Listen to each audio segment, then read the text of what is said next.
ఏం చేస్తున్నావు నైష? చపాతి. ఓ, రౌండ్ వస్తుందా? రౌండ్గా రావాలంటే ఏం చేయాలి? సరుకు.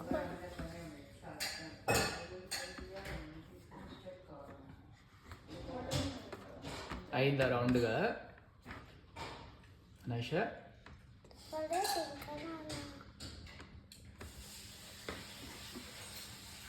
పెద్దగా కావాలంటే ఏం చేయాలి? ఒకటి పెట్టుకో. ఒకటి పెట్టుకొని చేయాలి. ఓకే.